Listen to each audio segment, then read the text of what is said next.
What is long QT syndrome? Long QT syndrome is a congenital, potentially life-threatening heart rhythm disorder that appears on an electrocardiogram, or EKG, which is a test that records the heart's electrical activity. The QT interval is the section on an EKG report that reflects the time needed for an electrical signal to pass through the ventricles and then reset for the next heartbeat. Long QT syndrome affects approximately 1 in 2,000 people in the United States. This disease is more common in females compared to males. Next, we'll look at the discovery and historical background. Long QT syndrome was first described by Friedrich Meissner in 1856, who described a deaf child who died suddenly during a scolding. Researchers Jervell and Lang-Nielsen reported sudden deaths in children with congenital deafness and QT prolongation in 1957. Researchers Romano and Ward independently described similar cases to Jervell and Lang-Nielsen in 1963 and 1964 without the clinical presentation of deafness. Now we'll look at the genetic basis.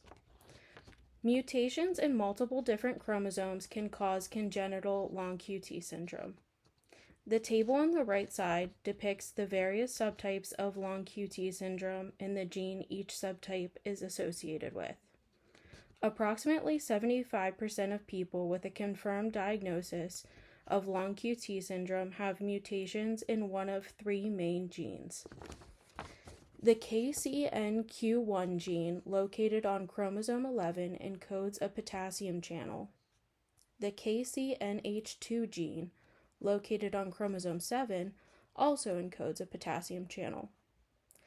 The SCN5A gene, located on chromosome 3, encodes a sodium channel. These genes encode ion channels critical for cardiac repolarization. Now we'll look at the inheritance and transmission of Romano-Ward syndrome.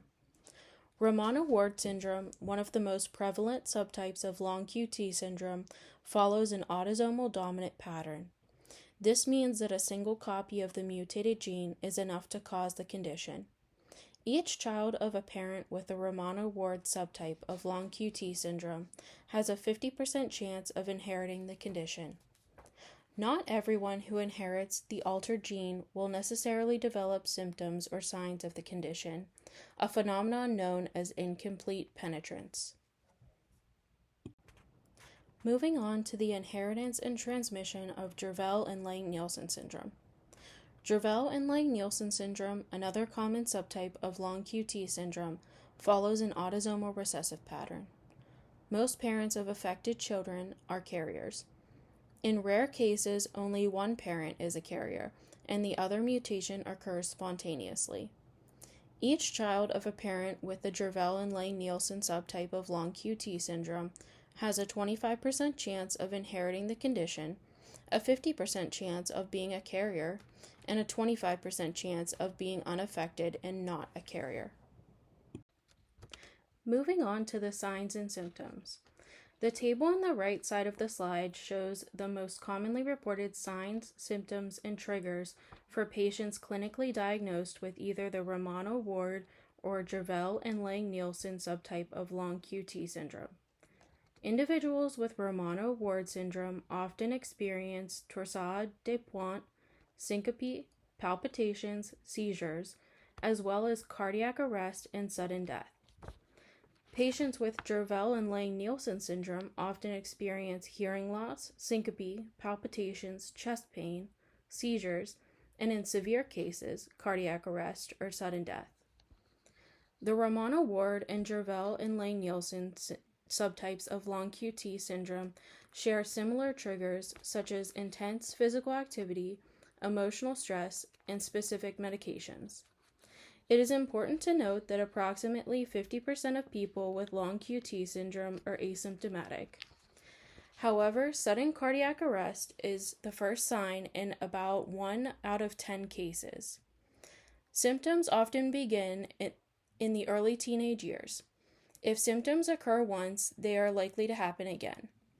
The highest risk for developing symptoms is under age 30, but they can still appear later in life.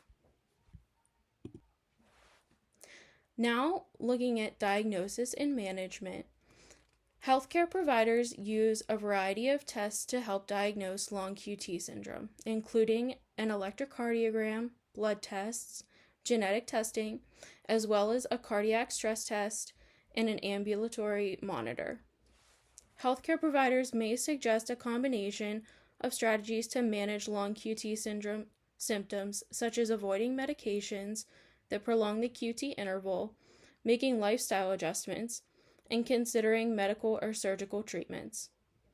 With treatment, the death rate for long QT syndrome is low, only about 1%. Without treatment, the outlook is poor, with a heightened risk of sudden death. Finally, we'll look at some key takeaways. Long QT syndrome is a potentially serious but treatable genetic condition. Early detection through genetic and clinical screening is vital. Ongoing research continues to improve outcomes for individuals diagnosed with long QT syndrome.